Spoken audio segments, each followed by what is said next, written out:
y vamos a hablar también acerca de funciones y cómo las podemos utilizar. Después de eso, después de los grupos de repetición y funciones, vamos a ver el uso de archivos. Eso Dios mediante lo vemos la próxima semana. Y ya con eso podemos comenzar a construir cosas más interesantes en programación, porque ya tendríamos todos los elementos básicos para trabajar. Vamos a hacer un pequeño recorderis de lo que hicimos, de lo que hemos hecho hasta ahora, porque recuerdo que pues, la semana pasada no se dio. Entonces, vamos a hacer un pequeño recorderis y comenzamos a trabajar específicamente lo que les tengo preparado para el día de hoy. Aquí con los saco aquí que lo tengo en un cuadernito. Es por eso. Muy bien. Vale. Entonces, para la clase pasada estuvimos hablando, voy a abrir aquí. La clase pasada estuvimos hablando acerca de condicionales y aquí una cosa. Para porque yo no les envié esa información, ¿no? Y les envié el video, pero no les envié la información. Estuvimos hablando de condicionales. Aquí, no, creo que el internet está como lento, entonces como todo eso en la red.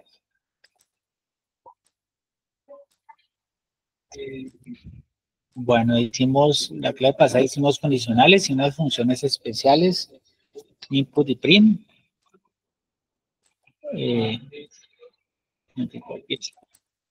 La reunión que hicimos la última vez.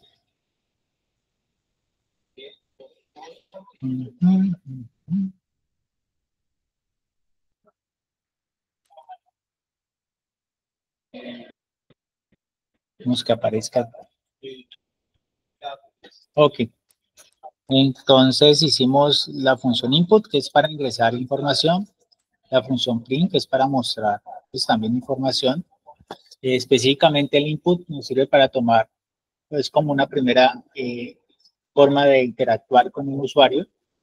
No son las mejores formas de interactuar. De hecho, ahorita tenemos formas de interactuar mucho más avanzadas, como la realidad virtual, la realidad mixta, la realidad extendida. Que se hace ahorita, por ejemplo, con los Google Glasses o que se hace con el celular, que nos muestra información de nuestro ambiente, de la vida real que nos rodea y que nos puede pues, ampliar más todo el acceso a este tipo de información y más aún nos permite también interactuar con objetos virtuales desde el mundo real. Entonces, este es un tipo de interacción con la función es input y la función print. Es un tipo de interacción muy simple. Es el primer tipo de interacción humano-computador, pues, que podemos hablar propiamente, en el cual se meten los datos al computador, el computador explora, trabaja con él y luego nos devuelve unos resultados y esos resultados son los que imprimimos y son con los cuales conversamos con el computador. Después vimos nosotros algunos tipos de lo que era las estructuras de decisión utilizando la sintaxis if, else, el if, la cual nos permite entonces evaluar diferentes tipos de condiciones y dado el tipo de condición, pues así mismo se ejecuta un algoritmo, dependiendo de lo que necesitemos estudiar. ¿Okay? Entonces ya casi tenemos todos los elementos que necesitamos para hacer cosas interesantes en computación, pero nos falta uno que es muy, muy importante, que son las estructuras de repetición. ¿Listo? Estructuras de repetición. ¿Y cuál es el objetivo de una estructura de repetición? Pues la idea de una estructura de repetición es que podamos ejecutar un algoritmo varias veces. Bajo cierta entrada de los parámetros que definen ese algoritmo. Es importante mencionar que esta es por sobre mucho el tipo de operaciones que son útiles realizar en los computadores, porque hacerlas paso a paso para nosotros no son óptimas. Los computadores se hicieron para hacer muchas repeticiones de procesos algorítmicos. Y en cuanto a eso, pues es de ahí que surge la necesidad de estudiar este tipo de apuesta o este tipo de herramienta dentro de los lenguajes de programación. En este caso existen dos bucles de repetición muy utilizados en Fortran y también pues muy utilizados también en la computación en sí para cualquier lenguaje, que son el bucle de repetición for, en donde nosotros tenemos algo que se llama un iterador, en donde tenemos un iterador y tenemos un conjunto en donde ese iterador se va a mover y vamos a tener un iterable. ¿Listo? Entonces, ¿qué va a pasar? El bucle de repetición for va a ejecutar lo que aparezca como el algoritmo aquí. ¿Listo? Va a ejecutar lo que nosotros le digamos tantas veces, se ejecuta tantas veces, sean los elementos del iterable. ¿Listo? Entonces, en este caso, con el núcleo de repetición for, nosotros conocemos cuántas veces se va a hacer ese algoritmo. Entonces, el iterable es el que nos define cuántas veces ocurre eso, ese algoritmo o esa cosa que nosotros queremos que se ejecute. En tanto que hay otra estructura de repetición que se ejecuta tantas veces una condición sea verdadera. ¿Listo? Se ejecuta tantas veces como la condición sea verdadera. Este tipo de bucle de repetición se utiliza cuando nosotros no sabemos cuándo vaya a cambiar el valor de verdad de la condición. La condición siempre se debe expresar como si fuera una proposición. ¿Listo? Siempre se debe expresar como si fuera una proposición. O sea, yo tengo que saber si es verdadera o falsa. ¿Listo? Y podemos así, como lo hicimos con las estructuras de decisión, y podemos anidar muchos bucles de repetición entre sí. Porque el algoritmo, recuerden, puede ser cualquier cosa. Puede ser cualquier cosa, puede incluir bucles de repetición en sí mismo. ¿Ok? O hasta pueden incluir otros programas. O pueden incluir otros objetos que llamamos funciones y que vamos a ver más adelante. ¿Okay? Entonces, en uno, el núcleo de repetición, for, nos permite ejecutar tantas veces que pueda entrar el iterador dentro del iterable. El iterador en este caso va a recorrer el iterable y el bucle de repetición while se ejecuta tantas veces la condición sea verdadera. ¿Okay? Vamos a hacer algunos ejemplitos de eso. Por ejemplo, vamos a verlo aquí, aplicados. Acá yo hoy les envío esta información, es cosas con un antes. Entonces, por ejemplo, yo quiero imprimir, vamos a hacer, y in range, ahorita vemos qué es este iterable. ¿Listo? In range 10, y yo quiero imprimir el valor de I. ¿Listo? Cuando nosotros hacemos esto, este iterable, así como está descrito, lo que hace es coger el I y moverlo dentro de este objeto que se llama el iterador de range. Y lo que hacemos es, como este iterable se está moviendo dentro de este objeto, simplemente imprimimos el valor que toma este iterable dentro del objeto cada vez que se mueve en este. En este caso, el objeto range lo que hace es crear, bueno, aquí nos sale como más o menos una descripción, nos retorna una secuencia de números, ¿ya? Eh, eh, que arrancan dependiendo de cómo hayamos definido los argumentos que pueden ingresar a range. Aquí, por ejemplo, tenemos varios argumentos. Veamos qué argumentos tenemos, que aquí se me va, ¿no? Entonces tenemos, veamos el primer objeto, entonces dice range, stop, range object, y el segundo, la segunda línea dice range, stop, step y step. Entonces, de la forma más general, el número de argumentos que admite este objeto son 3. Uno que nos indica dónde arrancar, otro que nos indica dónde finalizar y otro que nos indica cómo moverse entre el valor inicial y el valor final. Entonces vamos a hacer una pequeña descripción de ese objeto. ¿Okay? Entonces, iterables para el núcleo. Algunos iterables importantes son estos. Por ejemplo, iterables importantes serían este de aquí, range, que tiene como argumento 3 objetos: inicio, final y paso. Entonces, en este caso, esto es un iterable que nos da un conjunto de números enteros,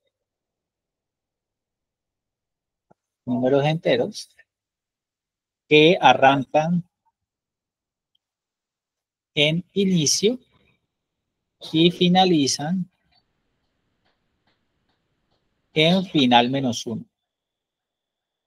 tomados de, o dando paso más bien,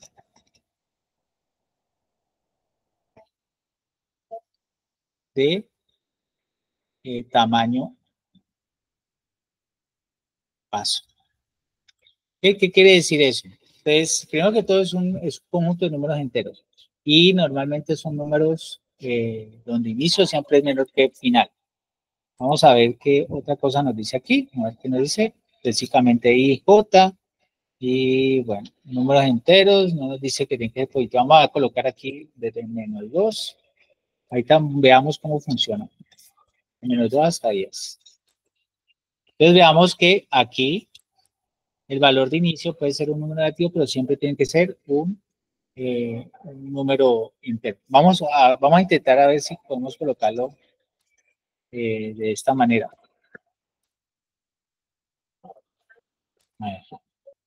Entonces aquí se genera un problema porque como argumento no pueden pasar números que sean tipo float.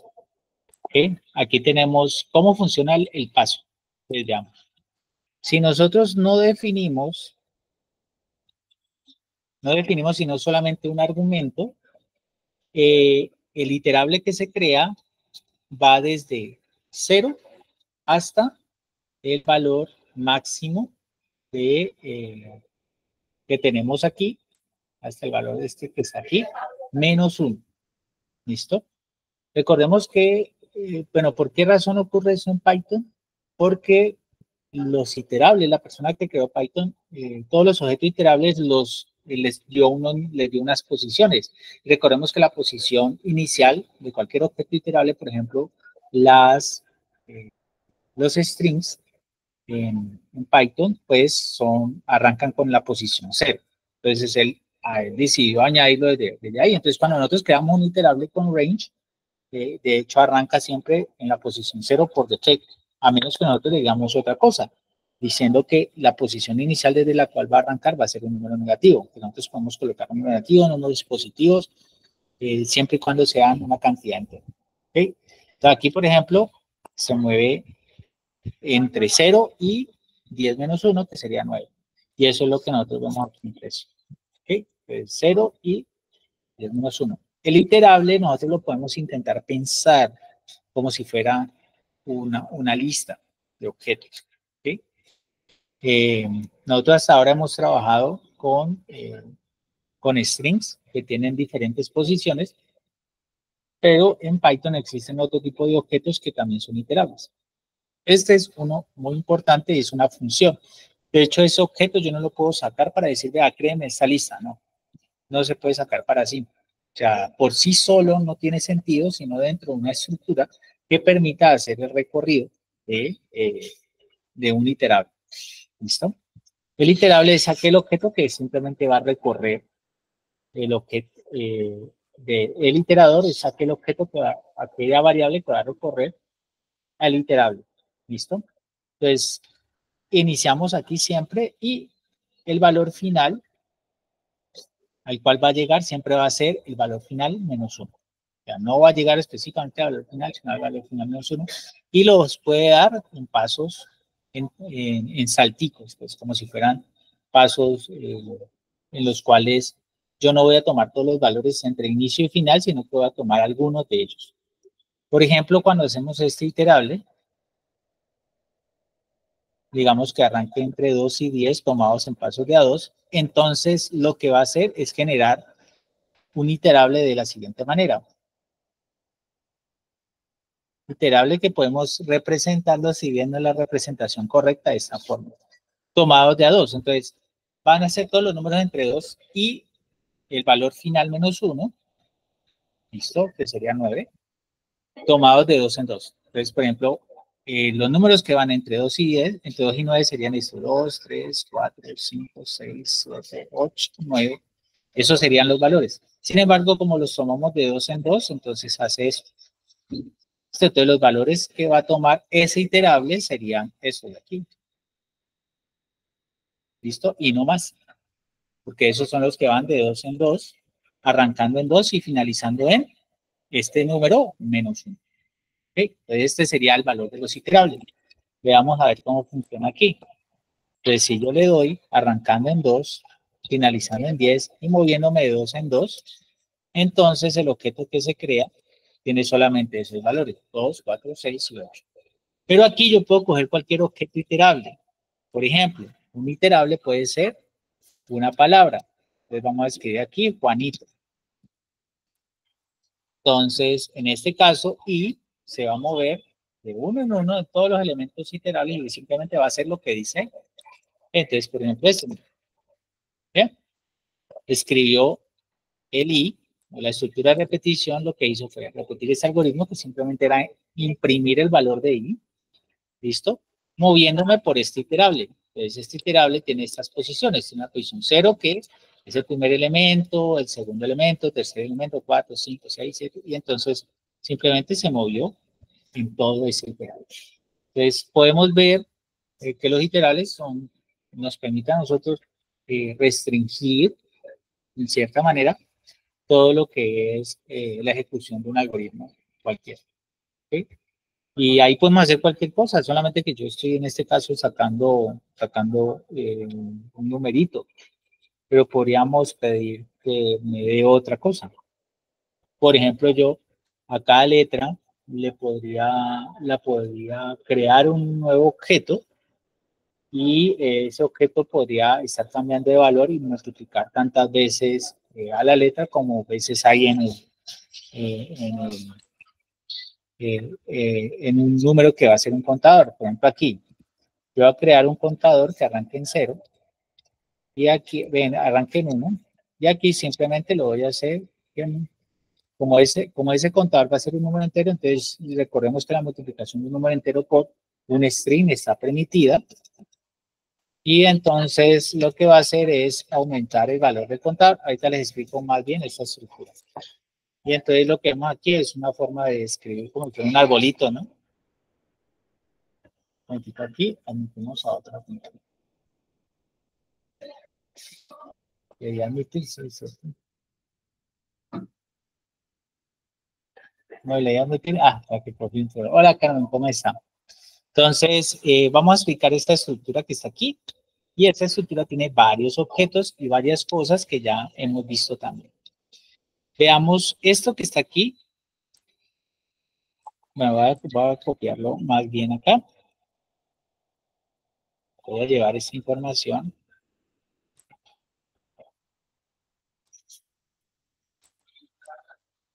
Voy a llevar esta información acá. Otro iterable, vamos a ver cómo estamos hablando de iterable, entonces colocamos aquí los strings. El string, cadenas de caracteres. ¿Listo? Las cadenas de caracteres que nos permiten simplemente movernos entre posiciones de letra, ¿no? Y como nos podemos mover, entonces eso es un iterable. Un ejemplo, el que tenemos acá. Muy bien. Entonces vamos a explicar este algoritmo sencillito que acabamos de colocar. Este de aquí es una estructura de repetición, veámoslo. Una estructura de repetición for y in este iterable que es un string. Entonces cuando yo le pido, aquí hay una cosa que llamamos un contador o un acumulador. ¿Listo? Cuando yo le pido al computador que defina esta variable, esa variable tiene un valor entero. Entonces, esta operación que está aquí está definida. Recordemos que cuando yo multiplico un entero por un string, lo que hace es concatenar ese string tantas veces me diga el valor entero. Entonces, esta operación está definida. ¿Sí? De esta operación que está aquí, está definida. Entonces, esa operación lo que quiere decir es que se presenta en pantalla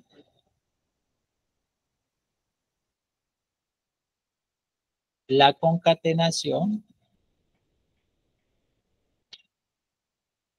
de los objetos de el valor de i, del string i. Recordemos que i, al ingresar a recorrer el iterable string Juanito, va a tomar diferentes valores. En este caso, el i va a tomar estos diferentes valores que están acá. ¿Listo? Y toma solamente la posición correspondiente, como yo lo puedo recorrer, entonces toma cada uno de esos valores. Y esos valores son strings. Entonces, por esa razón, concatena el string y tantas veces diga count. ¿Listo? ¿Y qué va a pasar? Entonces, después de concatenado, tantas veces diga count, lo que va a ocurrir es que antes de finalizar ese proceso, a este valor, yo le voy a asignar un nuevo valor. ¿Listo? Antes valía 1, al asignarle el más 1, pues entonces ahorita con va a valer 2. Esto se conoce como una asignación o un incremento de valor en count. ¿Listo? En este caso está incrementando en 1. Esa estructura en la cual nosotros tenemos un objeto que va cambiando su valor es bastante útil en ciencias de la computación y se llama un acumulador. ¿Listo? A esto se le llama un acumulador. Pues como su nombre lo dice, acumula valor, ¿no? Puede ser, el acumulador puede ser de cualquier tipo. Podría ser que mi acumulador sea un string, que cada vez que yo hago una operación, pues simplemente crezca en valor, ¿ya? Mi acumulador puede ser un número, mi acumulador podría ser la salida de una función, cosas diferentes que tienen por. Entonces, eso es lo que hace estas las estructuras de repetición, que a veces nos permite a nosotros emplear algoritmos y guardar objetos con números que nos interesan a nosotros para colocar al final. Por ejemplo, bueno, aquí lo que hacemos en este caso es ir aumentando el valor del contador en 1, ¿no? Incremento el valor de count, el valor en count en 1. ¿Listo? Incrementa de 1 en 1. Si yo no hago ese incremento, pues entonces no tendría esta estructura que está aquí, que es lo que nos sale de que es lo que nos sale después de ejecutar ese algoritmo, que es bastante sencillito y pues ya tiene cosas como bonitas por ver, ¿no? A colocarlo por acá. Ese algoritmo nos entrega eso, ¿no? Y recordemos que yo puedo tener un iterable de cualquier tipo, con tal que yo lo pueda recorrer, siempre hace un iterable. Entonces, de los más utilizados en computación, este es muy utilizado en computación numérica, porque nos permite a nosotros decir cuántas veces se va a repetir un cálculo. ¿Okay? Y normalmente uno lo maneja en términos de pues, valor inicial, valor final. Por ejemplo, podemos crear una tablita de valores, ¿listo? Una tablita de valores numéricos que nos permita a nosotros, pues, tener, digamos, el movimiento de una partícula en tipo movimiento uniforme acelerado, tipo movimiento uniforme, qué sé yo. Cualquier problema de física en los cuales tengamos la trayectoria de una partícula. Por ejemplo, vamos a crear una tabla,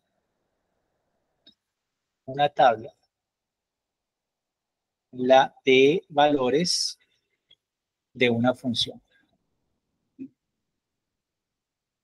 ¿Listo? Una tabla de valores de una función. Yo quisiera hacer eso. Entonces, por ejemplo, en este caso, normalmente las tablas nos las presentan así, X y el valor de la función, donde esto pues aquí son diferentes valores, X1, X2, X3, así sucesivamente hasta Xn, donde n es el número de valores que yo tengo. Y esto de aquí pues sería reemplazar el valor de la función. Para los que ya hayan visto funciones, va a ser obvio. Sin embargo, para los que no, entonces vamos a dar una pequeña introducción de qué es una función. ¿Listo? Una función es una expresión algebraica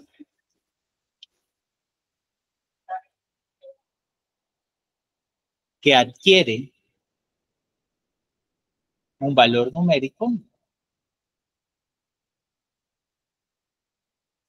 cuando la variable, aquí yo también lo llamo en álgebra, en computación, pues se le pueden llamar argumentos, parámetros, bueno, lo que sea, toma otro valor numérico. ¿Listo?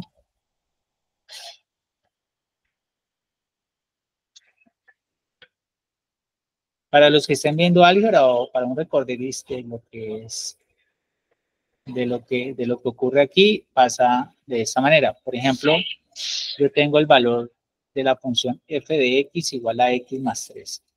Entonces, si x vale 3, entonces esto simplemente sería 3 más 3, es 6. Veamos que el lugar donde estaba la x lo reemplacé por el valor del argumento aquí, que es 3. ¿Listo? Pues ahí ya cuando tenemos eso, tenemos una expresión numérica. Entonces podemos definir el valor de la función entre, si yo por ejemplo hago así, f de 8, f de 8, ¿qué sería? Pues reemplazo el valor de 8 y le sumo 3, porque esto es lo que me dice esta operación. Esta operación me dice, vea, lo que usted tenga aquí, súmele 3. Entonces, si yo tengo un 8, pues le sumo 3. Entonces, eso se puede hacer. Esto aquí me da 11. ¿Listo? Y así sucesivamente. Esto, las funciones son objetos supremamente importantes en la matemática. Nos permite describir el movimiento de objetos en física, nos permite definir posiciones, vectores, tensores, o sea, todos son funciones en el mundo de la computación, todos son funciones. Por ejemplo, esta interfaz que ustedes pueden ver aquí no es nada más sino funciones que se evalúan y luego se guardan en RAM. Y quedan aquí pues en la pantalla se presentan como si fueran estas rayas que hay ahí. Pero no quiere decir que sean las rayas, sino que es el valor.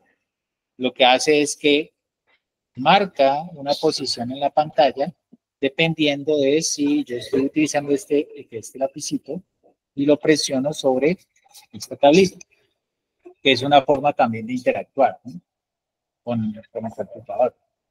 Entonces, cuando yo presiono un lugar específico, él crea una marca en una función, y en este caso, mi función no es simplemente un numerito, sino que mi función tiene varias propiedades como es el color, el ancho, el pixel, entre otras cosas, pero sigue siendo una función en últimas. ¿Sí? Entonces, pues, no es la fundamentación teórica sigue siendo lo mismo, solamente debemos entenderlo con unas funciones que tienen muchos más parámetros. Aquí solamente tiene un solo parámetro, a ese tipo de funciones la llamamos funciones de una variable. Ustedes cuando ingresen a estudiar ciencias de la computación, van a ver matemáticas básicas, variables. Y van a ver un curso que es cálculo monovariable en el cual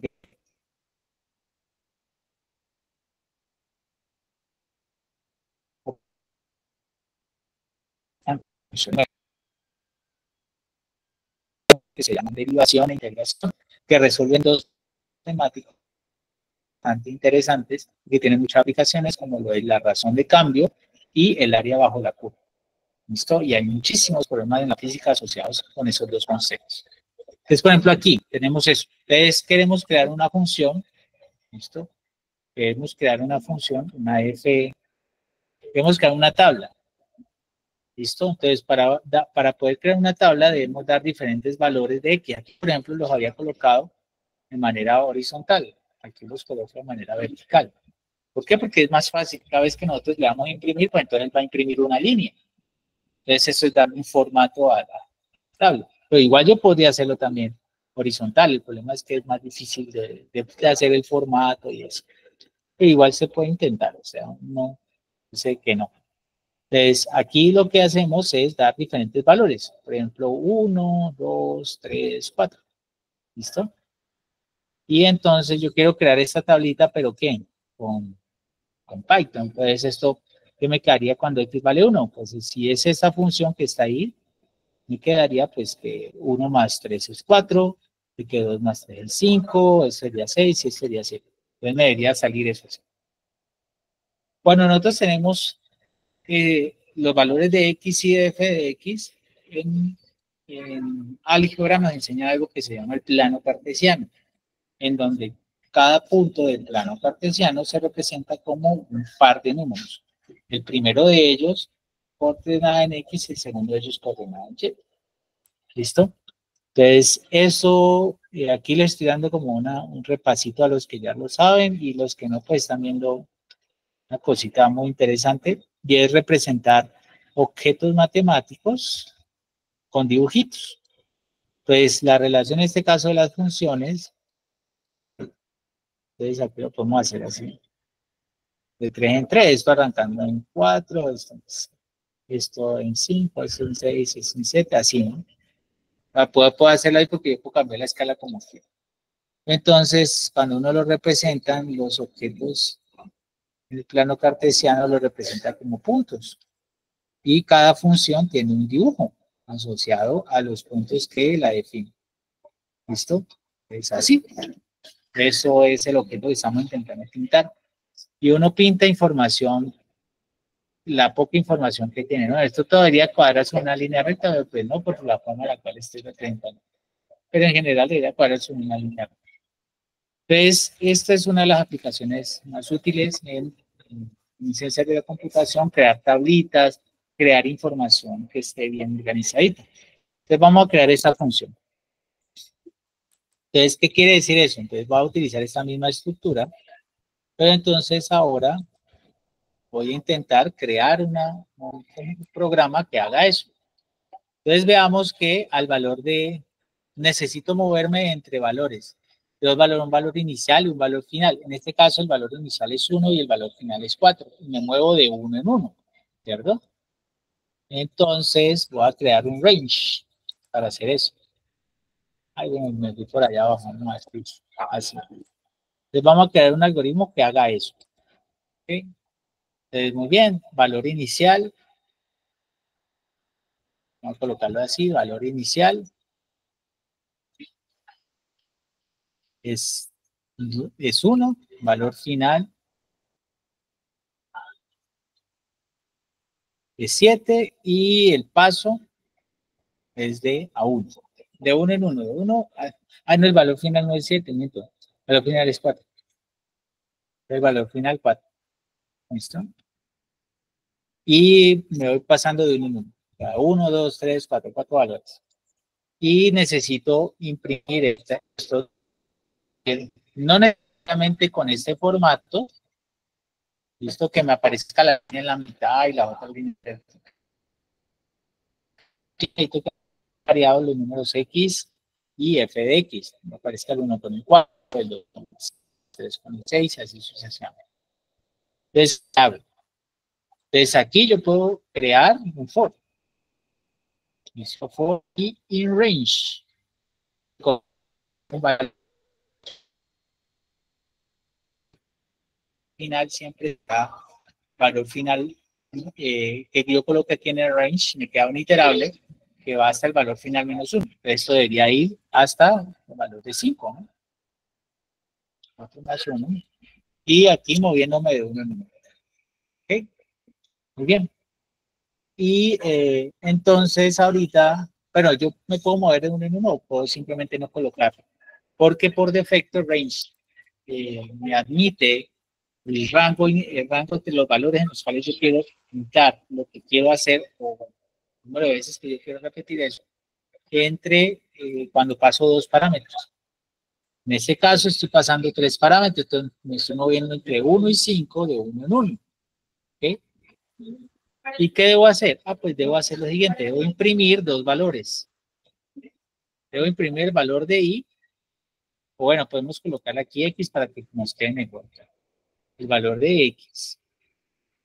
Y puedo imprimir el valor de la función, que sería x más 3. ¿Listo? Eso sería todo. Entonces, ¿por qué se queda a funcionar? Porque el iterable range lo que crea es un conjunto de iterables que son números enteros. No me crea strings, porque ahí sí tendría un problema y tendría que convertir el string a un número. Pero no, este me queda números enteros. ¿Listo? Ponemos qué es lo que hace range. Range me queda, aquí está, ¿no? Un iterable con números enteros. ¿Listo? Eso es lo que hace. Crear range es bastante útil. El resto de cosas, uno me pregunta, bueno, ¿y qué pasa cuando los números no son enteros? ¿Cómo lo hago? Y siempre se puede crear. ¿Sí? Siempre puede crear una relación de esas. Entonces vamos a pintar este procedimiento a ver qué nos da. Aquí arranco por y x, en este caso lo llamé por x in range.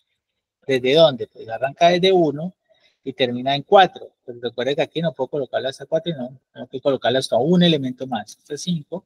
Y voy a mover el pasito de 1. Y lo que voy a hacer es imprimir x y aquí recordemos que print es una función que me permite escribir todos los objetos que yo coloqué ahí como si fuera lo presenta en la terminal y lo que hace es separar los objetos que están ahí presentados por medio de espacios. ¿Listo? Entonces aquí hay que sumarle x más 3. Entonces cuando yo hago esto, veamos lo que nos sale. Veamos que nos sale la misma tablita, ¿no? 1 con 4, 2 con 5, 3 con 6 y 4 con 7. Es lo que tenemos acá, ¿no? Listo, 1 con 4, 1 con 2 con 5, 3 con 6 y 4 con 7. Para eso sirve. Uy, disculpe. Bueno, para eso sirve este tipo de cosas. Vamos a hacerlas mucho más complicadas si queremos. ¿Qué pasaría si entonces yo quisiera no colocarlo entre 1 y 5, sino que quisiera colocarlo entre un valor arbitrario inicial y un valor arbitrario final moviéndome de 1? ¿Qué podría hacer en ese caso? Listo, ya no entre 1 y 5, sino en un rango arbitrario. ¿Qué pasa si el rango es arbitrario? ¿Qué debo hacer si el valor inicial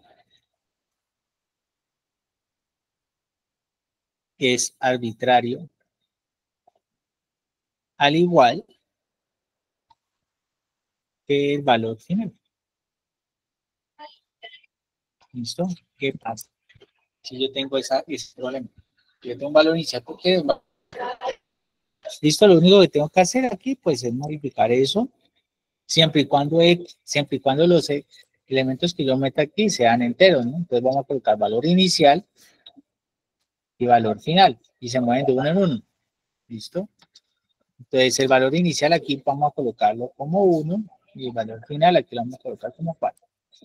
¿Listo? Como 5. No, recuerde que el valor final más 1, entonces colocamos aquí valor. En el range se tiene que colocar el valor final. Nunca va a llegar hasta el valor final, sino que siempre llega hasta el valor final menos 1. Entonces Entonces, si este es mi valor final, ¿listo? Entonces aquí debería yo montarle un unito para que me lo alcance a cubrir, porque si no, entonces no me lo cubre.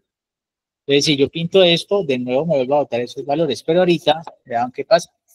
Si yo coloco aquí 40, ¿qué va a pasar? Entonces ahorita el rango de objetos, el rango de valores que yo voy a tener, pues va a ser más amplio, va a ir desde 1 hasta 40. Entonces, si yo pinto este dibujito, pues vea lo que hago. Me da este conjunto de datos. Así, y vean que se ha generado de manera automática, casi instantánea, porque no se ha demorado nada en hacer eso. Entra en el valor del iterador y evalúa la función. ¿Listo? Y yo podría aquí evaluar cualquier cosa, por ejemplo, sea X, no sea X, sino que sea 3 por X, por ejemplo. ¿Listo? Entonces sería otra función. Entonces aquí, veamos cómo pasa. El valor que está aquí, el siguiente, el que está al lado, es 3 veces el valor que estaba antes. Así me sirve para crear tablitas. Entonces, supremamente útil cuando los profesores tocan a uno hacer tareas con respecto de movimiento de forma acelerado y que le digan, bueno, cómo es la trayectoria, pues esto es bastante útil de hacer. Obviamente toca definir muchas cosas, ¿no? Toca definir cuál es la física del problema, si tiene las ecuaciones de Mann, no, si no las tiene, entonces toca crear procedimientos que le permitan calcular a uno cómo moverse y eso. ¿Sí? Entonces, ¿alguna pregunta hasta ahí? ¿No? Bueno, ¿qué pasaría si, y ahí es donde vienen las preguntas que van a hacer, ¿qué pasaría si los valores de X no fueran enteros? O sea, no variaran de uno en uno y que no tuvieran parte decimal, sino que sí tuvieran parte decimal y que yo quisiera hacer una, eh, una tabla de valores X espaciado. ¿Listo? Entonces, ¿cómo podríamos hacer eso? Podríamos hacerlo, bueno, en este caso, se mejora nuestro algoritmo, vamos a colocarlo acá, el algoritmo se mejora agregando variables. ¿Listo? ¿Listo? El algoritmo se mejora así, agregando variables. Pues, por ejemplo, ahorita yo quisiera crear diferentes valores entre un valor inicial y un valor final, pero, o quisiera crear una tablita que me cambiara los valores, ¿listo? Pero que ellos estuvieran separados desde un valor inicial con un paso eh, que no fuera un valor exacto, sino que fuera, no sé, un valor exacto, no, un valor entero, sino que fuera un valor decimal, ¿listo? ¿Qué pasaría? O sea, ¿qué tendría yo que hacer para poder aplicar este constructo que estoy haciendo? Y que yo quisiera dibujar 10 objetos. ¿Sí? Entonces, por ejemplo, no así. Vamos que tengamos este problema, este f de x, donde esto arranca desde un valor inicial y el siguiente es un valor inicial más una pequeña variación, así sucesivamente. Este es x, este llamémoslo x, el que sigue, le vamos a agregar x y 2 veces esto y así sucesivamente, va a ir creciendo, de un pasito a pasito. ¿Qué quiere decir eso? Lo único que hace es que usted dentro de su tablita va a estar esto x espaciado. Entonces, cada nuevo valor de x va a estar separado del anterior por un delta. Entonces, por esa razón, si yo me quiero mover de aquí hasta el segundo valor, pues entonces tendría que sumarle 2 delta. Ahora sí, aquí es 2 delta, ¿no? Entonces, ¿qué podemos hacer? Podemos agregar la figura del acumulador, en donde cada uno de estos que está aquí sería el valor del acumulador y donde yo agregaría el valor del pasito. ¿Cuántos pasitos vamos a hacer? Ah, pues no sé, los que yo quiera pintar con el range. Hay muchas más estructuras para poder crear funciones. Realmente que estas son las que vemos sin entrar en muchas complicaciones. ¿Okay? Entonces, por ejemplo, digamos que en este caso, para este caso yo tengo, en este caso tengo el valor inicial tengo el paso y tengo el número de elementos de la tabla. ¿Listo? El número de elementos de la tabla que yo quiero hacer y quiero hacer una función fx. ¿Okay? Y aquí yo voy a llenar esto con los elementos correspondientes, ¿no? Aquí en este pedacito, de evaluarlo, ¿no? Se evalúa este, se evalúa este, se evalúa este, así sucesivamente. Entonces, ¿cómo lo podríamos crear? Entonces, nosotros podemos hacerlo de esta manera. Entonces, digamos que, bueno, aquí vamos a colocar 10 para que no nos va a traer tan lejos. ¿Listo? Y para traer simplemente aquí la función. Entonces, digamos que yo quisiera crear una función así. Entonces, voy a iniciar desde un valor inicial. Entonces, vamos a dar el valor inicial, voy a darle 1. El paso, le vamos a dar el valor de 0.5. 0.5. De 0.5 en 0.5 lo vamos a hacer. Y vamos a dar el número de puntos. Número de puntas, así lo voy a llamar. Vamos a llamarlo NP. NP, digamos que son 10 puntitos. Entonces, esto, así, número de puntos. Cuando yo quiero agregar un comentario a mi algoritmo en Python, siempre la línea debe iniciar con el signo de número. ¿Okay? Puede iniciar en cualquier lugar. Lo que se vea de ahí en adelante va a ser un comentario. Entonces no se va a ejecutar en Python. ¿Okay? Bueno, tenemos eso, entonces yo puedo iniciar así. Tengo que crear un contador que arranque mi valor inicial, que hemos llamado BO. Es un contador porque tiene que tener un acumulador. Recordemos que ya introducimos el concepto de acumulador. Entonces aquí, ahorita sí, yo tengo que irme moviendo. Entonces, for i in range, ¿cuántos objetos va a crear? Pues tiene que crear 10 objetos. Entonces aquí simplemente colocamos NP, número de objetos que tiene que crear. ¿Listo? En este caso yo estoy creando los números de objetos ahí con el range. Ahí recordemos que me queda un iterable que arranca. Cuando solamente tiene un solo parámetro, arranca en 0 y finaliza en NP-1. ¿Sí? Y lo que hago es, pues, imprimir el valor de la función. En este caso, el valor de la función va a ser el contador. ¿Listo? Ese es el valor de X. Y se tiene que evaluar con la función. Entonces, digamos que es la función X más 1. Entonces, aquí, función más 3, ahí como lo tenemos acá en el otro ejercicio.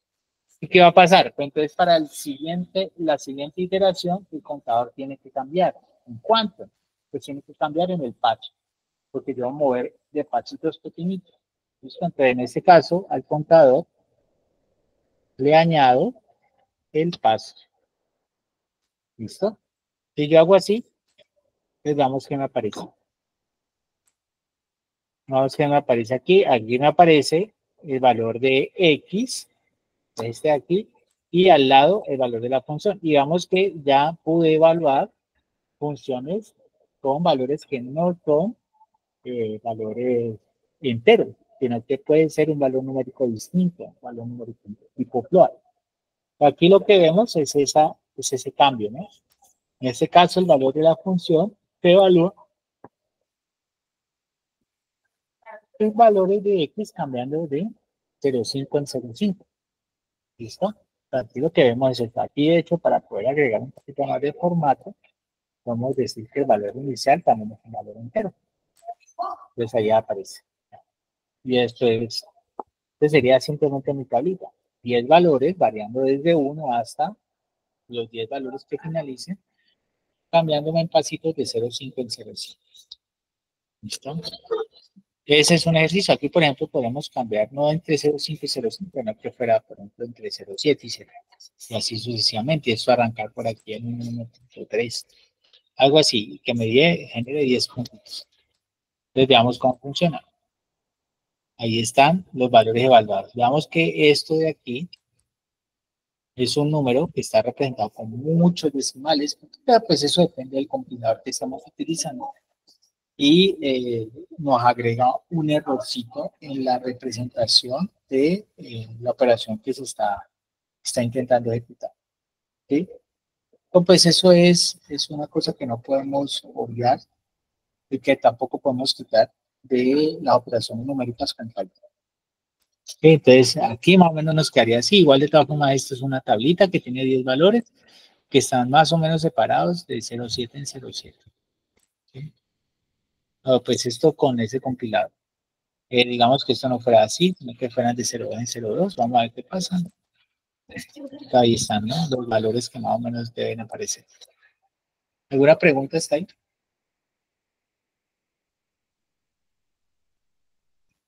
¿No? Bueno, este es bastante útil, ¿no? El núcleo de repetición for. Vamos a hablar acerca del núcleo de repetición while. Y es cuando una, eh, cuando una condición se mantiene verdadera. ¿Sí? Bueno, entonces vamos a añadir este código acá para resolver este elemento con pasos y donde nos dan el paso, el número de elementos que queremos ver. Entonces se hace necesario, ¿listo? Crear una estructura pues que tenga sus parámetros. A veces el paso es necesario calcularlo, ¿no? Entre un valor inicial y un valor final. Tampoco es que sea muy difícil de hacer, pero requiere otro tipo de formulitas que podemos ir viendo más adelante. Entonces, con estas modificaciones, el algoritmo que haría así. Es un algoritmo que haría así, donde para poder cambiar los diferentes valores, este sería mi acumulador. ¿Listo? Sería un acumulador. Entonces, vamos a ver la estructura while. Recordemos que la estructura while ejecuta mientras la condición sea verdadera. ¿Listo? Un ejemplo, bueno, esta estructura. Ejecutar el algoritmo tantas veces, eso es necesario. Entonces, con el while siempre tenemos que tener eh, eh, nosotros, esa expresión puede ser cualquier cosa y simplemente nosotros tenemos que determinar si esa condición es verdadera para que se ejecute. Normalmente, bueno, el while yo lo he utilizado para hacer una estructura de control cuando necesito finalizar un cálculo. ¿Okay? O cuando necesito, bueno, tengo varios cálculos por hacer, entonces yo ejecuto y me pregunta si quiero volver a repetir el cálculo, entonces uno me dice que sí, y entonces tengo que volver a repetir el cálculo sin necesidad de salirme del programa, sino que simplemente comienza y ejecuta. ¿Okay? Entonces, una estructura de ese tipo requiere algo que a mí me enseñaron que se llamaba bandera, pero no es nada más sino una condición. ¿Listo? Mientras esa condición sea verdadera, pues entonces eh, se continúa ejecutando el cálculo. ¿Listo? Un ejemplo de eso, vamos a colocar este aquí. Un ejemplo, una estructura, un programa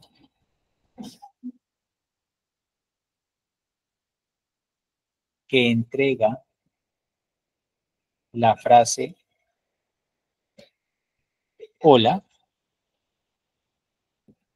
hasta que se presione la tecla S. ¿Listo? Hasta que presione la tecla S. En este caso, yo lo que voy a hacer es voy a interactuar, entonces voy a preguntar. Voy a preguntar si deseo finalizar. Si el presiono S es porque deseo finalizar el cálculo. Como un sí. Si presiono S es finalizar. Si no, entonces tengo que volver a imprimir hora y volver a preguntar si quiero finalizar. ¿Listo? Porque en cada momento, ese programita lo podemos ver de varias maneras. Uno sería que siempre presente hola, hola, hola, hola, hola, hola, hola, hola, o puede presentar cada cierto tiempo, ¿no? O sea, hay diferentes variaciones de programa, pero la idea es que cada vez que presente hola yo pueda interactuar con el computador. Hay veces que podemos dejar que eso simplemente corra y luego por una acción, por un clic en un lugar de la pantalla o por un clic en un cajoncito específico, yo ahí paro el cálculo. ¿Listo? Y eso sería programado eventos. Y eso también lo van a ver aquí en el programa. Pero bueno, entonces queremos hacer esto y que pregunte si desea finalizar. Entonces, para preguntar si desea finalizar, necesitaríamos utilizar la función input y necesitaríamos que se presione una tecla. ¿Listo? Y si se presiona ese, pues entonces se sale y si no, pues no. Entonces, ¿qué va a pasar? Una estructura de ese estilo normalmente se presenta así. Entonces voy a crear una variable que yo voy a llamar bandera y le voy a dar el valor de n. ¿Okay? Simplemente un valor cualquiera, no voy a dar un valor de n. Y entonces ahorita voy a preguntar. Y ahí es donde viene el núcleo de repetición while. Entonces, while.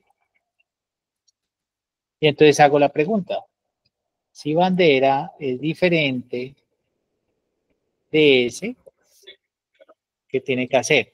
Pues tiene que presentar esto. Entonces, print, hola. ¿Listo? Y luego de que presente eso, le va a preguntar, le va a decir, a ver, que haga lo siguiente. A bandera le va a decir un input. Va a decir, ¿desea salir? ¿Desea salir? Me preguntan. Lo puedo colocar en varios formatos como quiera. ¿Desea salir? Entonces, de paréntesis, presione S. Listo, así.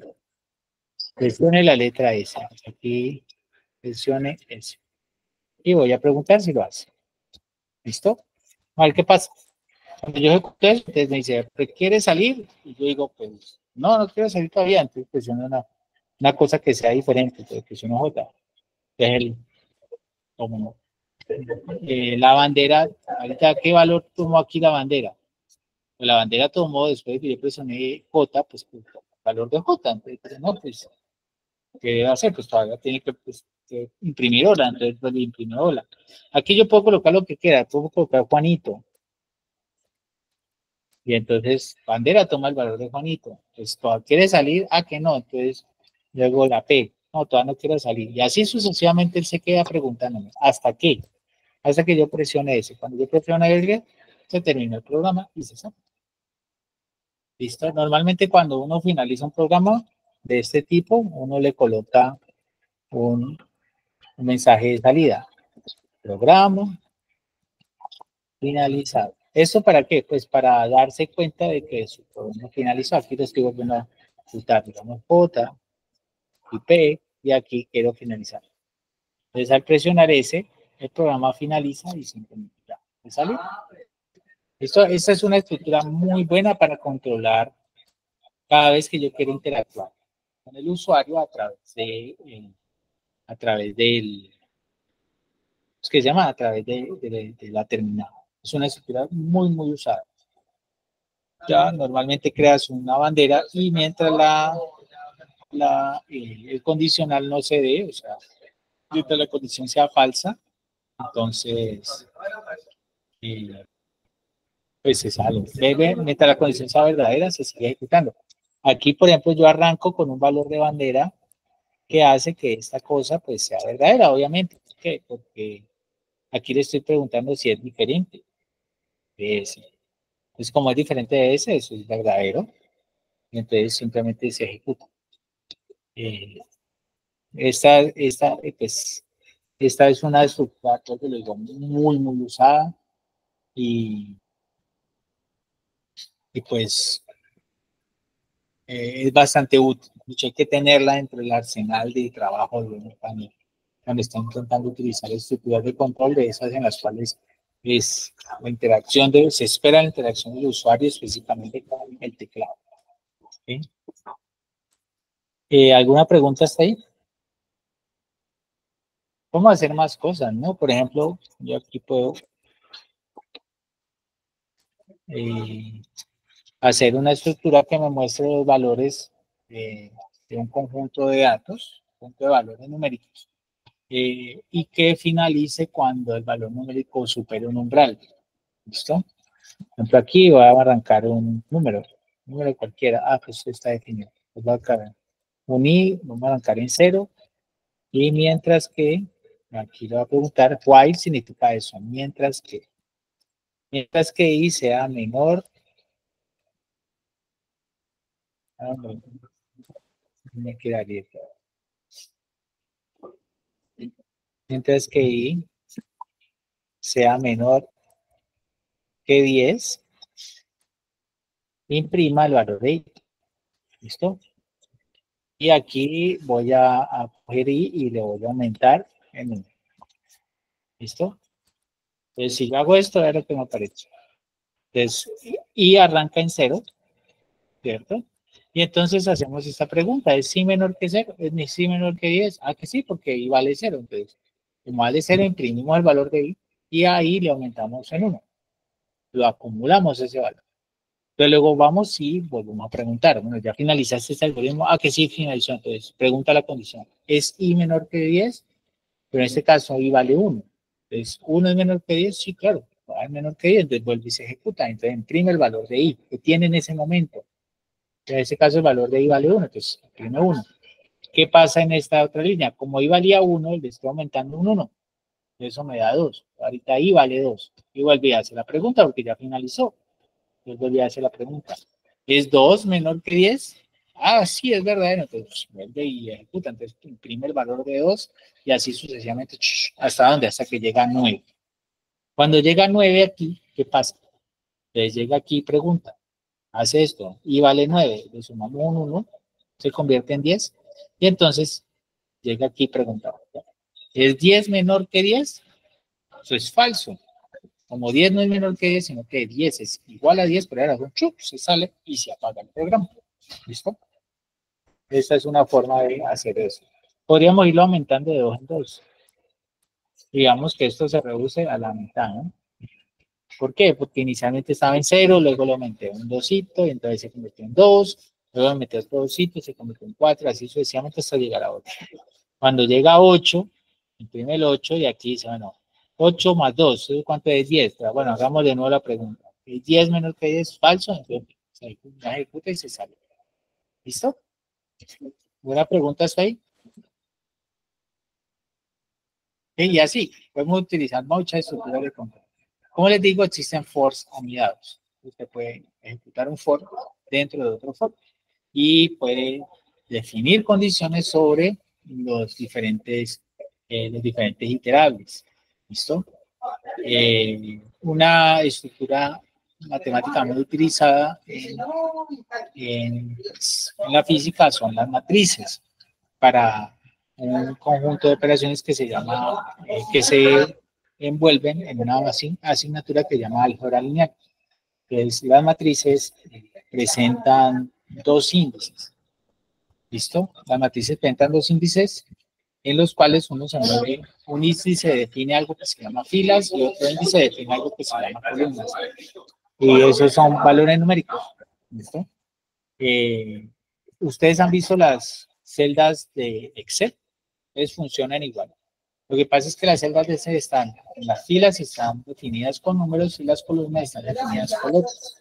Pero una celda de Excel es una matriz, o sea, es un arreglo de números de dimensión. Entonces uno puede moverse en las filas y las columnas utilizando dos tipos de iteradores. Eso lo vamos a ver más adelante, ¿ok? Para ver cuando vamos a estructura de datos. ¿Me escuchan un momentico, por favor? Me digo que me necesitan para una consulta. ¿Sí? Dígame, compañero.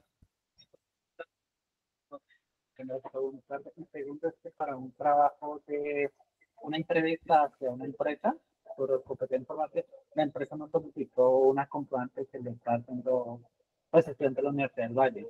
Entonces, usted no puede brindar eso comprobante. No, yo no puedo brindar comprobantes. Los que tienen los que entregan comprobantes, y eso hay que pagarlo. Se pagan la secretaría. Ese pero ¿para qué es? Para un trabajo final de probabilidad de estadística. Ah, te están pidiendo que sea directamente de acá. usted sea como un comprobante que la de que encuesta. usted de que es de la universidad. Ve, ese problema no lo habíamos contemplado. Sí, entiendo que es el del trabajo de esto, que lo dejó, bueno, eso es una propuesta que el compañero de Nano. Su profe me dijo pues, que tenía No, pues nosotros no podemos dar como tal documentos.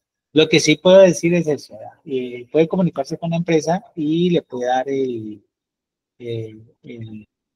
¿cómo es que llama? El correo del programa. El correo del programa y entonces digamos que pues ahí le responde, como el correo del programa es correo certificado, es correo univalle.com, entonces ese es el dominio de para una nosotros. verificación de que pues sí es. Sí, de que sí. Es lo único porque no podemos dar ese tipo de información, no podemos darlo. Que no funciona alguna. Pues sí, que me llame, pueden darle mi número. Pero pues igual les va a servir como, bueno, ¿y usted quién es? Entonces, papá, entonces más bien por correo certificado. Entonces sería, o bueno, ¿usted por qué no presenta su carnet? No lo presenta. No le ocurrió.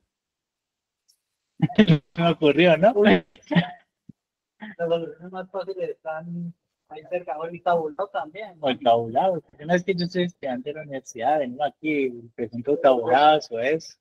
No, como... Ok, listo. Bueno, pues nos vemos. Escucharon todo. Qué cosa, yo pensaba que lo había apagado. Que nosotros aquí en la unidad ya no podemos dar, o sea, yo no puedo dar certificaciones, no puedo dar nada de esas cosas. Y puedo conversar con la gente diciendo, pero no puedo dar eso.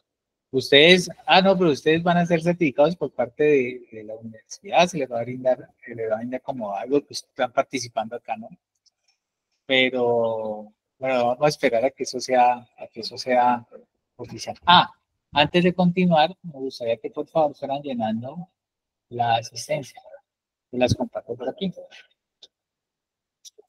Muy bien, ya las compartí por el, por el chat de Meet.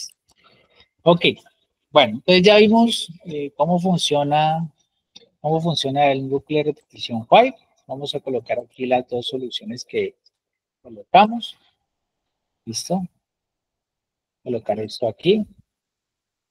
Entonces funciona con una bandera, con esto que llamamos bandera, que nos permite a nosotros verificar si la condición se está cumpliendo o no.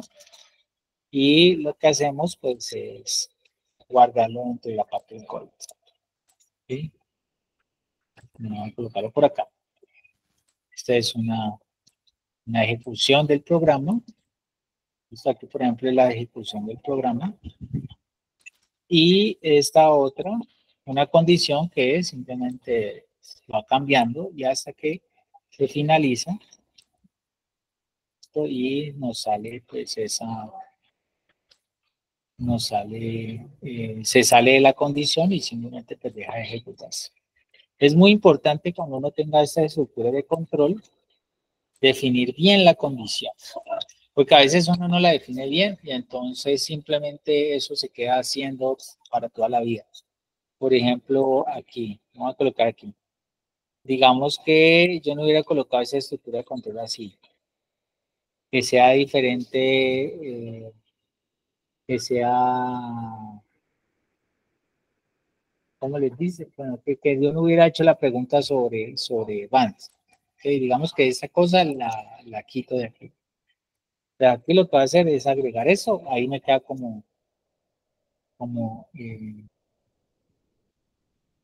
me queda como un comentario. Entonces, cuando yo lo ejecuto, veamos que en ningún momento aquí el valor de van va a cambiar. Entonces, como no cambia el valor de van y yo no estoy interactuando con el computador, pues entonces simplemente él va a comenzar y generar un montón de horas.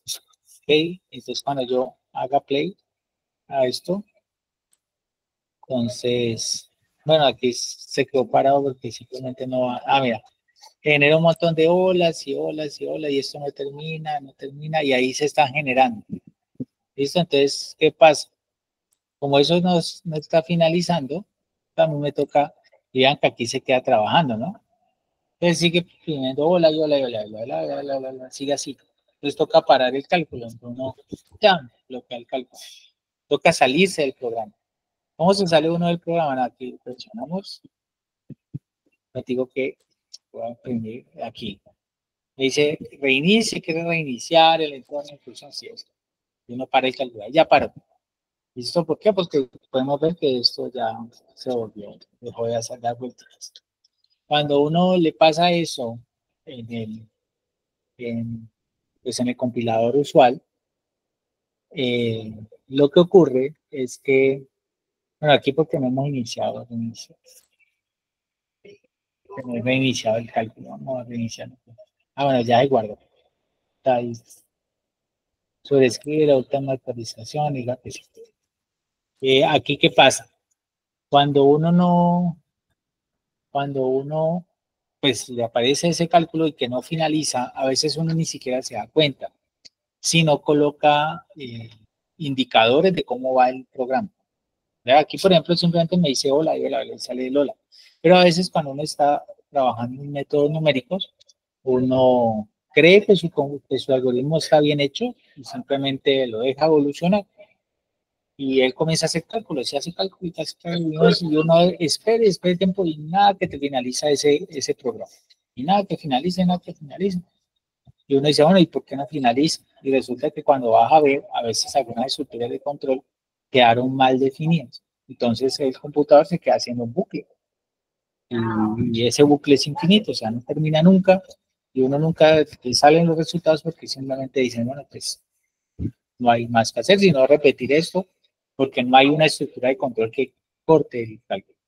Entonces, en ocasiones es muy útil utilizar estructuras de control utilizando el método de la notación for, siempre y cuando uno conozca que eso va a finalizar en algún momento y uno puede decir, bueno, eso va a finalizar y yo creo que se demora 1.000.000 de pasos, entonces dejémoslo hasta 2.000.000 de pasos a ver que se dé la condición y bueno, se cumpla. Ya, a veces uno necesita crearlo de esa manera. Yo he creado muchos programas utilizando esta estructura de control y no aplicando la función while, porque a veces me daba miedo, ¿no? Ahorita ya no me da tanto miedo, pero al principio sí, de que el computador se me quedara haciendo cálculos. Yo utilizaba siempre un for.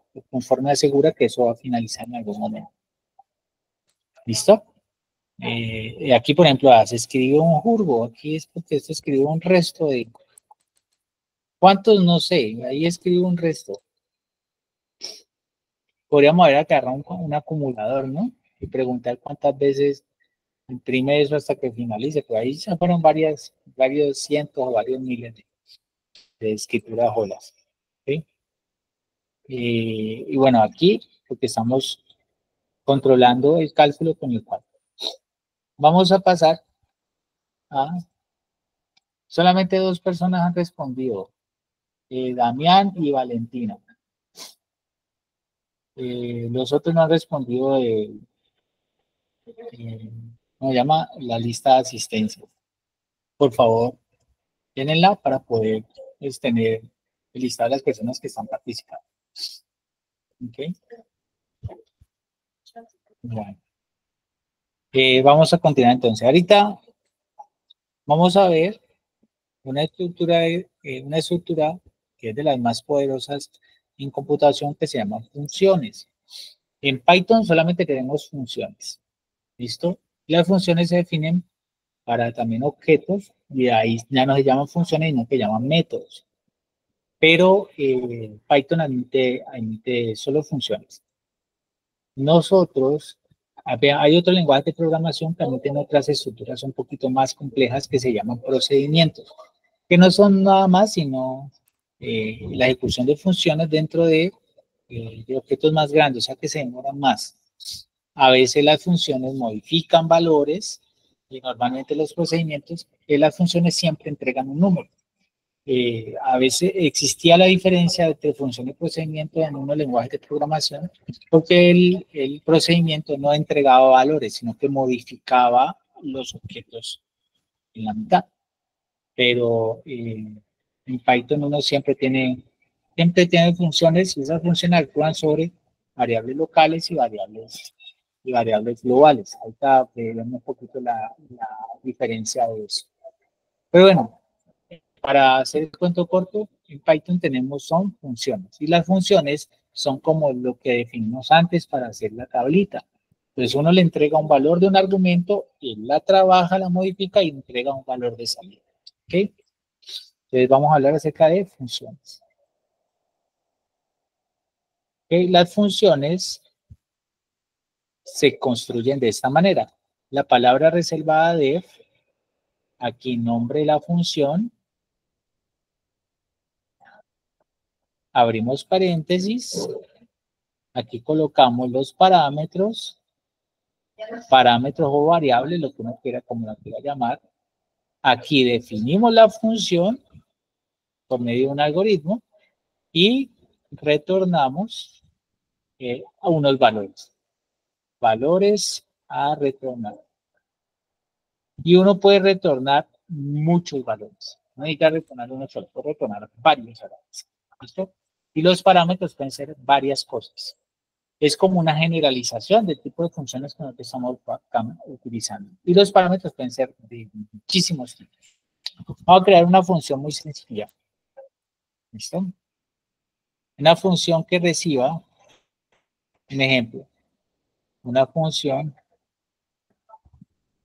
que reciba una palabra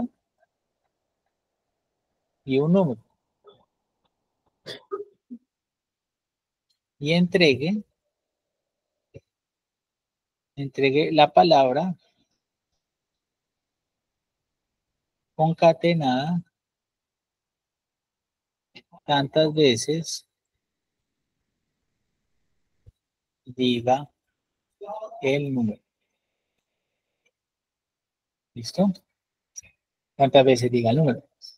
Entonces esa sería mi función. Entonces vamos a escribirla. Entonces vamos a llamar así función multiplica y tiene que tener un nombre bien, significa palabra. Entonces, y los parámetros, ¿quiénes van a ser?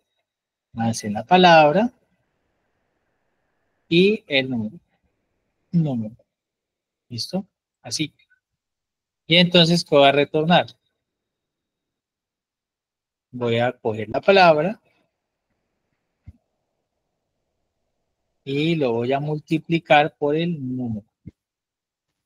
Y ese número tiene que ser un entero. ¿Listo? Este número tiene que ser un entero. Simplemente eso. Voy a coger una palabra y la voy a multiplicar tantas veces que digo un número. Y la palabra puede ser cualquier cosa. ¿Listo? La definición de la palabra yo la puedo dar desde afuera, puedo solicitarla por medio de una interacción con el usuario o simplemente la puedo dar. ¿Okay? En este caso, voy a pasar la palabra, la escribo con una variable aleatoria y luego la paso a la función. ¿Listo? La ventaja de la función es que nosotros los valores que calculamos los podemos entregar a variables. ¿Okay? Por ejemplo, digamos aquí vamos a definir una función. Entonces, definir multiplicación palabra. Aquí, la palabra. Estos son los nombres de mis variables y aquí el número.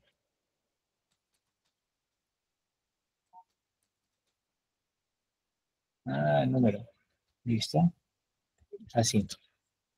Y bueno, ahí ya están definidas y voy a retornar palabra por número. ¿Ok? Listo, ahí ya está. Esa es la definición de la función y yo la puedo correr. Y ahí ya la corrió. Entonces el asunto es, bueno, ¿y ahorita cómo la ejecuto? Entonces la puedo ejecutar así. Yo llamo la palabra, le llamo la función.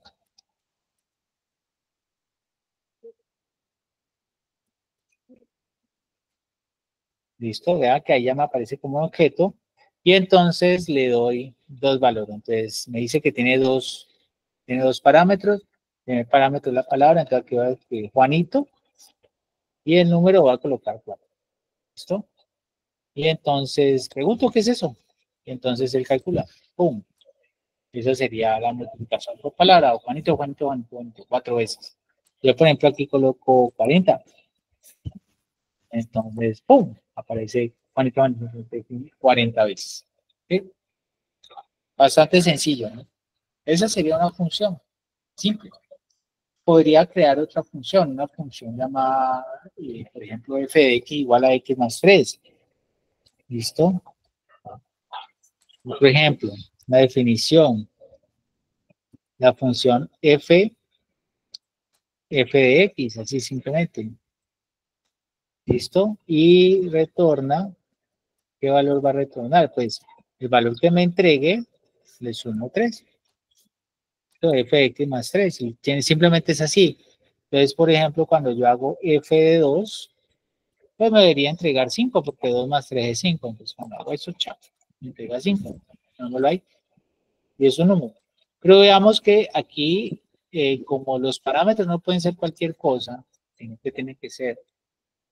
Aquí, por ejemplo, esto me puede entregar, si palabra es un número entero y número es un número, pues me va a entregar la multiplicación, me va a entregar la multiplicación de los números, porque aquí los parámetros están pasando de cualquier tipo, no lo he definido, ¿ya? Eso ya es de uso interno, o sea, yo soy el que sé cómo utilizar mis propias funciones y tengo que dar una documentación al respecto y tengo que decir cómo es mi función, ¿sí? Qué tipo de parámetros pasa, cómo funciona mi función para hacer los cálculos. Tengo que definirlo, tengo que decirlo, ¿ok? Entonces, pero aquí puede pasar cualquier cosa y eso igual sigue funcionando mientras que la cosa esté bien definida. Si yo, por ejemplo, aquí pasara como parámetros, pasara esto, pasara un número no entero, sino float, por ejemplo, 4.6, 40.6, veamos que ahí me dice, ya, hay un error. Dígame. ¿Quién preguntó?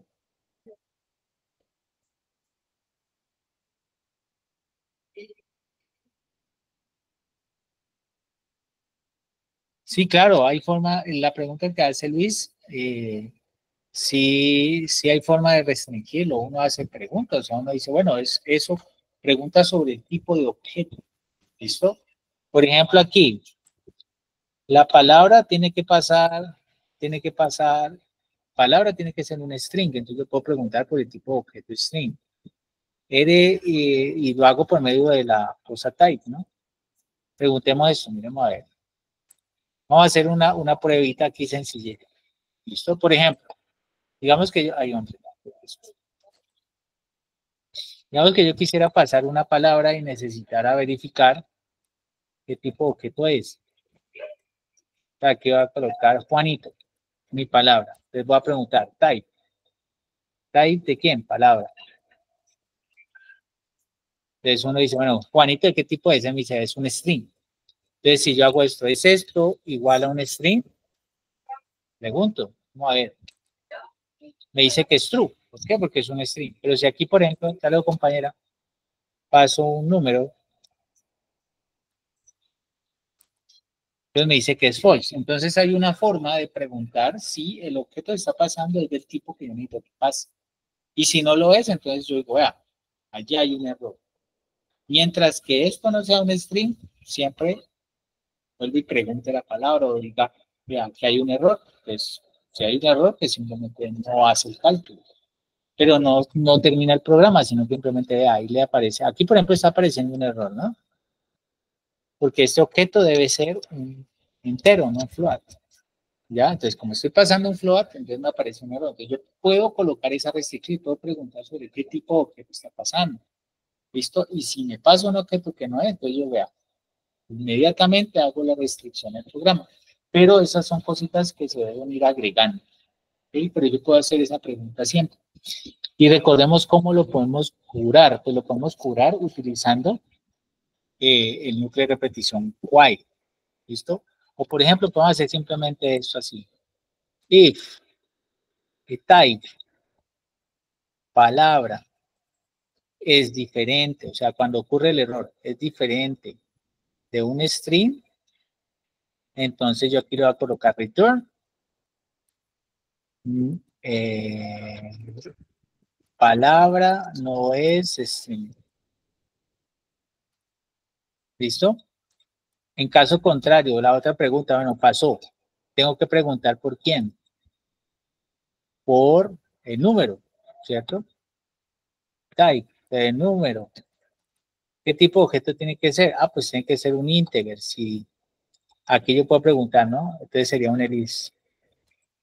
Un elif de type, número, es diferente. La pregunta es diferente de integer, entonces voy a retornar return, un número no es un entero. Y en caso contrario, else, en caso contrario es que pasó la prueba, ¿no? Caso contrario pasó la prueba, entonces puedo hacer el cálculo. Entonces aquí yo le coloqué una restricción ahorita. ¿Listo? Entonces muy bien, ahí ya quedó el calculito y ahorita lo paso por acá. Entonces me dice, vea, números no es un entero y ¡pum! Se salió, pero vea que no me generó el error, sino que siempre te hizo un calculito y entonces verificó y entonces dije, no, no me puede porque el número no es un entero. ¿Sí es? El segundo parámetro que estoy pasando no es un entero, entonces por esa razón generó un error. Aquí, por ejemplo, y paso 20, es un número, y aquí paso 2. ¿Qué debería pasar? Ah, pues hay un error en la primera, ¿no? Entonces dice palabra no un string, pero vea que no se está generando el error, o sea, no está cortando el cálculo. Si, por ejemplo, no está cortando la ejecución del programa, simplemente dice, ahí yo no puedo actuar, y eso pasa. Ya, entonces yo aquí hago la corrección, si hago la corrección, por ejemplo, y uno podría aquí agregar un núcleo while al interior y decirle hasta que no se cumpla que eso satisfaga estas condiciones, entonces no puedo hacer el cálculo. Por ejemplo, puedo colocar Juan. Ahí las dos cosas se cumplen. Entonces, como las dos cosas se cumplen, entonces sí hace el ejercicio. Entonces, si es, tú lo colocas como condiciones. Si no se cumplen, entonces no haces cálculo. ¿Ya? Y puedes hacer la pregunta con respecto a los tipos de objetos que son. ¿Ya? Porque hay palabras reservadas, hay tipos de objetos que yo quiero verificar antes de que se de que ocurra ese cálculo. ¿Listo? Normalmente eso pasa cuando estás utilizando un formulario, ¿no? Formulario cualquiera en donde tú necesitas pasar números. Por ejemplo, formularios con restricciones. Y esto, bueno, aquí me aparece crear formularios con restricciones, secciones ahí. Análisis y eso. Y los datos de entrada. Por ejemplo, aquí cuando ustedes ven a ver, esto que van de cuando ustedes ven, por ejemplo, uno puede aquí en los formularios, en estos formularios de, presente esto acá, con una pantalla aquí.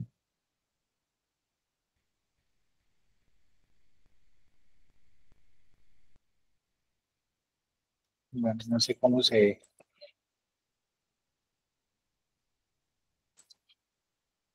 No debe presentar este. Okay. Bueno, supongamos aquí uno puede colocar diferentes tipos de objetos. Uno puede definir los espacios donde va a colocar la información y ese puedes definir qué tipo de objeto va ahí. ¿Ya? A veces, eso se ve mucho en formularios antes de iniciar, ¿no? Que uno hace la verificación del tipo de objeto antes de comenzar o antes de pasar a hacer el cálculo. Eso pasa mucho en aplicaciones, pero cuando estás trabajando con la terminal, uno tiene que hacer la aplicación, uno tiene que hacer el ejercicio de averiguar qué tipo de datos está pasando justo en el momento en el que le das enter, le ingresa la información. Entonces puedes hacer preguntas sobre eso, pero es ya pasado el dato. Aquí no, cuando uno interactúa, se puede hacer la verificación antes de dar enter. ¿Listo? ¿Por qué? Porque espera un evento. Y el evento que espera es que el objeto que se está metiendo ahí sea del tipo correcto. Entonces uno puede colocar restricción y puede colocar mensajes que salen y le dicen a uno, vea, el tipo de objeto que espero yo ahí es un número. O el tipo de objeto que yo espero ahí es una cadena de caracteres. Uno puede colocar esos mensajitos. ¿Listo? Pero esa pregunta siempre se puede hacer sobre el tipo de objetos que hay. ¿Listo? Y siempre se puede restringir. ¿Okay? Y nosotros podemos hacer esto, como le digo, tan complicado como uno quiera. Entonces usted puede agregar de todo. Entonces voy a dejar de presentar aquí. Me cago, es que tengo dos computadores. Entonces uno donde veo que estoy presentando y el otro donde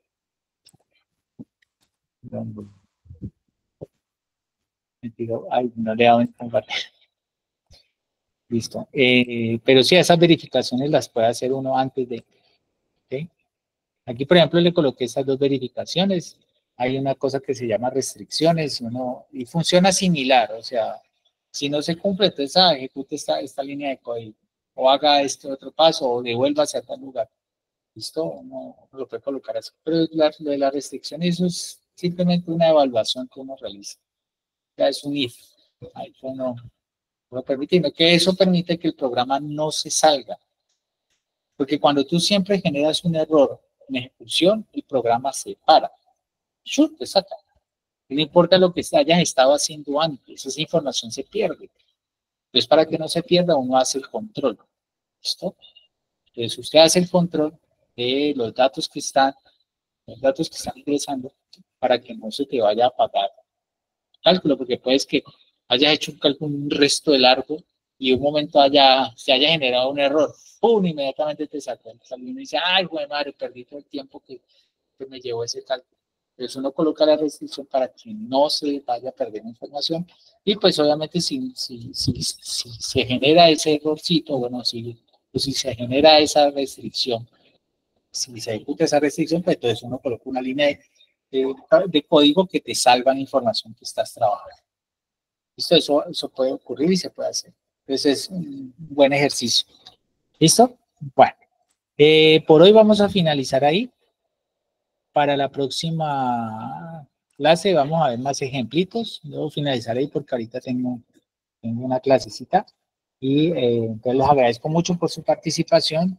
Y para la próxima, entonces, pueden intentar generar funciones que a ustedes les interese, por ejemplo, la función lineal, la función cuadrática.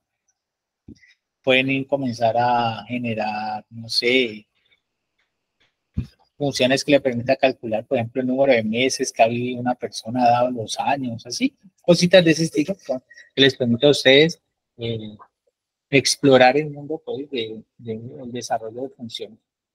¿Okay? Bueno, muchas gracias. Nos vemos. Les va muy bien. Ahorita les subo este material. ¿Okay? Hasta luego. Dígame, Valentina. Chao, Juan José. Pregunte, Valentina.